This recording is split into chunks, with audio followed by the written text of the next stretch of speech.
Hello, welcome to AMAC and Sword of Light, and today I want to make a video, a tier list for Trails in the Sky 1, as it's a game I've really enjoyed a lot, and I do have a lot of things to say about the character's gameplay viability, at least for the first chapter. Granted, this was done on hard mode, not exactly Nightmare, because Nightmare's an unplayable mess. But let's get into it. So we're going to start from high tier, and we're going to work our way to low tier.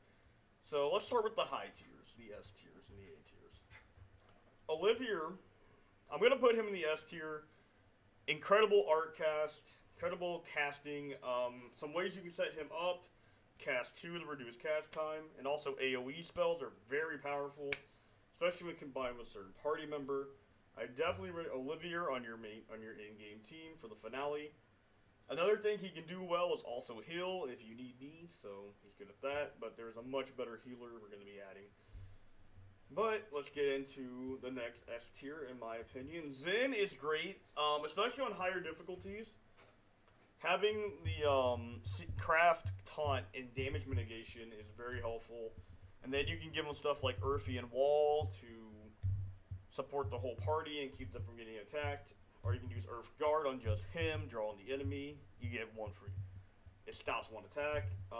Zen is great, and he also combos with Olivier. These two have great team synergy because you can use Zen to draw on the enemy. You set up a big AoE nuke, and Olivier just nukes. Or you can set up for his S-Craft, Hollow Bullet, while the enemies are in the center, and you hit everyone you kill all the ads. Like I did in a certain fight in my playthrough, which made it 20 times easier. So I would recommend Zen. I would set up his orbiting setup as defensive Earth spells, and maybe some action. Maybe like an action 2 or 3 to reduce, like make him move faster. Because the faster your tank can move, the more you could like mitigate damage. Which mitigating damage in this game is very powerful. So we're gonna go to the final S tier and the top of the S tier, in my opinion. Joshua comes with a lot of good stuff. He's pretty much your best damage dealer in the game for Trails in the Sky Chapter 1. Some things he comes with is Double Strike, which can be really powerful if you combine it with the Strike Orbitant, which gives you a 10% chance to crit. So that means you're going to be critting potentially 2 times, because it affects both hits when you get the crit. So you can do big damage with him, and also the Orbitant setup I recommend for him is just something that allows him like an attack 3, that allows that damage to skyrocket, and then you can also support him with another character we're going to talk about here in a minute. His S-Crafts are also very good. I didn't mention Zen's S-Craft because it wasn't anything notable, but Joshua's S-Crafts are all good. The second one he gets in Chapter 1 is pretty incredible, as it deals with, as you can deal with the ads, and remember, we have that Strike Orbitant on him, so that's a 10% chance to crit, and obviously you want an Action 3 on him to make him go faster, so you're higher chance to crit. I want to mention Flicker, too. Flicker is a great S-Craft, because you can line enemies up in a line, and you can just shoot through them, and that's also an amazing S-Craft on Joshua. Cloak and Dagger, very strong. It has a chance to insta-kill. Personally, I didn't use it too much, or the Evil Eye one. I didn't get too much use out of those. But I did get a lot of use out of Double Strike and his S-Crafts and Flicker. And that's what I'd highly recommend him for. And I would also set him up with Attack, Wind Element Orbitants to just have Seraphim Guard to give you 50% more speed temporarily. Because the faster Joshua's moving, the better. But anyway, let's move on to the next character. Let's move to the beginning of A tier. I'm going to put Estelle in A tier. And the reason, I thought about this hard. She may not be the strongest character in Chapter 1, but she does have a lot of useful things she can do, and one of those things is morale. It is a craft that will support the best character in the game, as you will always have these 2 party members, Estelle and Joshua. So they synergize really well, as Joshua can be your main damage dealer, and Estelle can support him in morale. And Estelle also has other things she can do. Hurricane, it is a great craft, but it doesn't do a ton of damage, but it is a good way to get enemies off of you if you need it. Also, some of her S-Crafts, like Barrage and Pummel, they're pretty good for damage. They do a lot of damage. The fact you can buff attack and also buff your allies is pretty good. You know, and you can also, Estelle's kind of cool though. If her orbit is set up, I would suggest going support with her, at least for the first game. Because you're always going to have Joshua here to kind of back up your damage dealing. But I think Estelle is a great support, and yeah, I think she's a pretty A-tier character. And that's all I really got to say about her, unfortunately. When I get to the second, Trails in the Sky second tier list, I have a lot more to say about her, as she improves significantly. But let's get into the next A tier. Chloe. Now, Chloe and my Estelle kind of played the same, but I'm gonna put Chloe a little bit over Estelle. Now, availability is kind of a thing in this game to consider. I'm not really going over that, but because you'll swap in and out all the time. But I'm just thinking in terms of the final dungeon when you have them all. Chloe Rins, she's a fantastic healer. She has a really good debuffing craft that will lower the enemy strength by 25% and defense by 25%. So also, this team comp of Joshua, Chloe, and Estelle works really well. You can lower the enemy's defense and buff his attack. So you'll be even do more damage if you get a crit off double strike. So there's some team synergy there.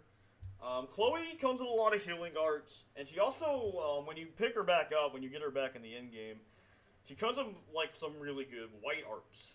So, and Chloe's S-Craft is absolutely amazing for a support character. And if a character is down, she can also revive them from KO, and it heals and it cures all status elements. So Chloe, I gotta say, is a high A tier, just for those support tools she has. And you can also clock up, which will benefit speed, which is important in this game. So, yeah, I would recommend Chloe if you're playing through the game. So now we're gonna go to the last A tier character, in my opinion. Or the only B tier character.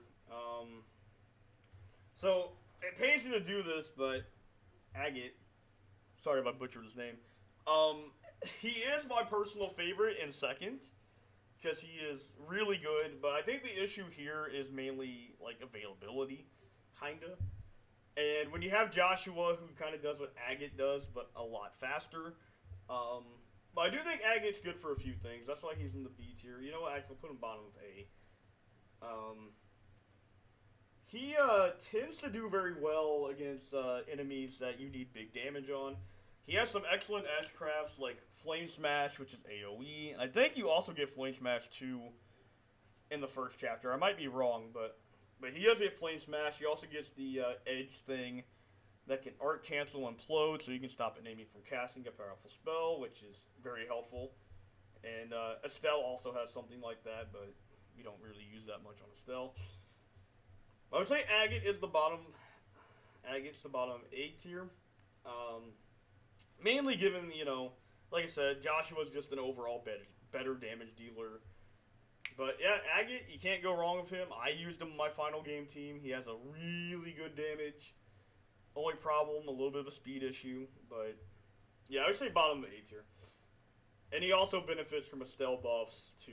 So, awesome. The way I would set up Agate's Orbitant is actually kind of similar to Joshua. Unfortunately, I don't think you can get a second strike Orbitant, because I would have put it on him to get more crits off those heavy hits. But what can you do? Incredible S-Crafts. Flame Edge is good. Good stats in general. So now we're going to go to the characters I don't think are so good. There really isn't a B tier. I don't think a B tier should exist. But on this list, because, you know, there's not enough characters in the game. But, Tita. Tita. I hate to put you in the D tier. But the thing is, Tita does have a few useful things. I would say the Smokescreen Craft. And I think she also has Vital Cannon in that game, which is a 1,500 point heal. Which is really good, especially if you can get a crit on the turn timeline. It's really good. Actually, no, I'll put her in C. I don't think anyone in this game is, like, outright D tier. But, another thing I want to talk about is her amazing S-Craft. She does have a great S-Craft with the Gatling gun. It is a pretty good S-Craft. The only problem is, you know, you get her, like, Chapter 4, and, yeah. But she would be really good with Earth Orbitant slots and maybe Blue. Earth and Blue would be a great thing on her. If you are going to use Tita, I would recommend taking advantage of the smoke screen. So maybe you could blind enemies so they'll miss an attack, which would be very helpful. So the final party member I want to talk about is Shara. I'm gonna put Shara in the C tier. She is essentially not as good as Olivia, but she is a pretty good Archcaster. Her Arch defense is insanely high. I will give her that. I had her at the end game taking an Arch attack that would have probably done a lot to anyone else. Do 0 damage to her. So her Arch defense is incredible. The reason she's so low on the list, though, is A, I didn't get to use her much, and 2, like, I have Olivia, so I would rather use Olivia over her if I given the option, and her S-crafts just aren't as good as Olivia. So she's in the bottom tier. But if you are gonna if you want to use her, I would just Archcast her, set her up similar to Olivia. You know, your cast 2, cast 3, you know, Orbitants like that lower spell casting time. Pretty much anyone with a caster, you want to have that. But I guess she has nice range with the whip. The whip does a lot of damage. It can. Her spells do a lot of damage, though. I will not take that away from her. But she's just a watered down Olivia in terms of how she plays. But thank you guys for watching the video. If you guys like it, please drop a subscribe, give me some feedback, and I'll see you. Have a nice day.